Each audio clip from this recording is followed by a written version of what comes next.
Armin was born in a small village where life was simple, but dreams were often considered too big to chase. His family struggled every day. His father was a farmer who worked from dawn till dusk, and his mother stitched clothes to add a few more coins to the household income. Armin, though young, could see the exhaustion in their eyes, the silent battles they fought for survival. Armin, though young, was sensitive. He would cry easily, not just for his own pain, but for others too. When he saw his mother skip meals so that he and his siblings could eat, he felt helpless. When he saw his father return with cracked hands and tired eyes, he cried quietly under his blanket. His classmates teased him, calling him weak. "Crying won't change your life," they mocked. But inside, Armin knew something they didn't. His tears were not weakness. They were fuel. One day, during school, his teacher gave the class an assignment: write about the person you want to become. While others wrote about becoming doctors, engineers, or businessmen, Armin wrote, "I want to become someone who changes people's lives, someone who proves that pain can be turned into power." His classmates laughed, but his teacher read the essay twice, then looked at him and said, "Never lose that fire, Armin." Life was not easy for him. When he turned 16, his father fell sick and could no longer work in the fields. The burden of the family fell on Armin's shoulders. He took up small jobs, cleaning shops, carrying goods, sometimes even working overnight shifts.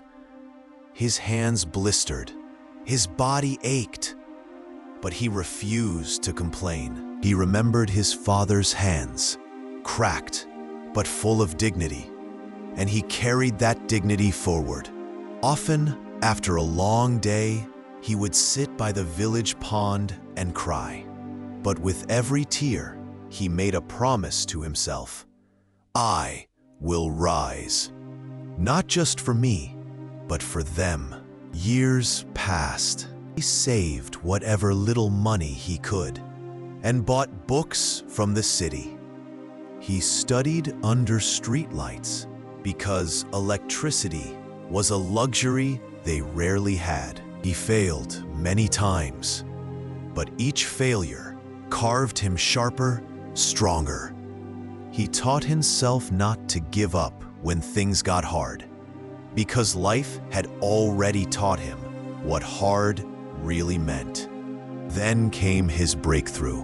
Armin applied for a scholarship abroad. He knew the chances were slim.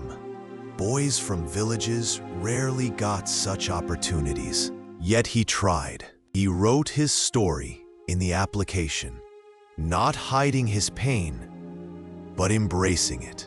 And to his shock, he was accepted. The day he received the acceptance letter, he didn't shout or jump in joy.